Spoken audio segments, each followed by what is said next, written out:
Today we're going to be making meatballs. We're in Arizona. We're down here visiting family. And of course, when you visit family, you got to make some good food because what's the saying about food and love? Food is love. Anyways, let's go over our ingredients. 2 pounds of ground bison, 1 pound of ground pork, not sausage, just ground pork.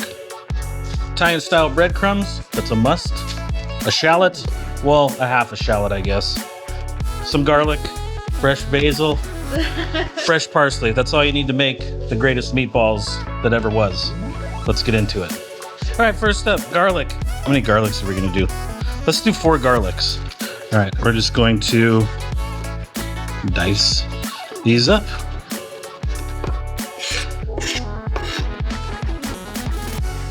Well, we'll put all these in the bowl. Let's do this first. Take our 2 pounds of bison. You can use ground beef for this if you like. I really like bison. I think it's delicious. So we're gonna make meatballs with it. To keep everything organized, we're gonna go ahead and put all of our meat into a giant mixing bowl.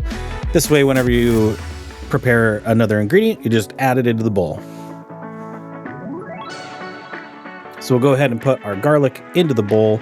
Then we're gonna mince up this shallot. You want nice little small chunks.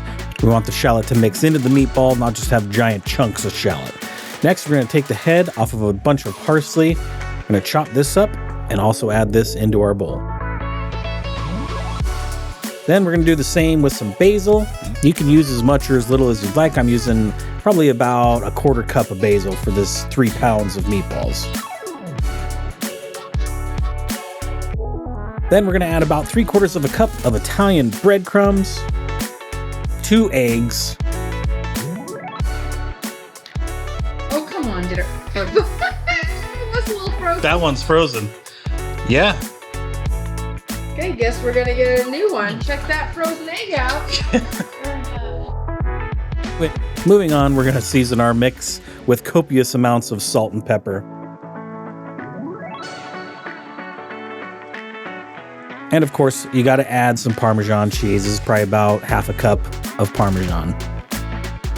Crazy thing about aged cheeses like Parmigiano Reggiano, Pecorino Romano, if you're lactose intolerant, you can still have these because as cheeses age, they like lose the lactose in it. You can Google it if you don't believe me. It's pretty cool. So if you're lactose intolerant, Parmesan, you can still have it. Now for the fun part, where you gotta get your hands messy, get in there and mix this up. Bear in mind, you don't wanna be handling the meat for too long, or you run the risk of starting to render the fat out in the bowl. Get yourself a couple baking sheets, and we're gonna oil this down with some olive oil. Of course, spread the olive oil around with the brush. If you have pan spray, just go ahead and use that. Roll up your meatballs. I like to make, 2-inch wide meatballs. Put these in the oven, 350 degrees for about 40 minutes, and then they should be done. We're gonna make a sauce in the meantime. I will link to my utility sauce vehicle, but we're gonna my utility sauce How about that video. vehicle? Yeah, my utility vehicle. Utility sauce video, I'll link to it. You guys can check that out. Great sauce to go with your meatballs. When these are done cooking, you get a nice golden brown color on your meatballs.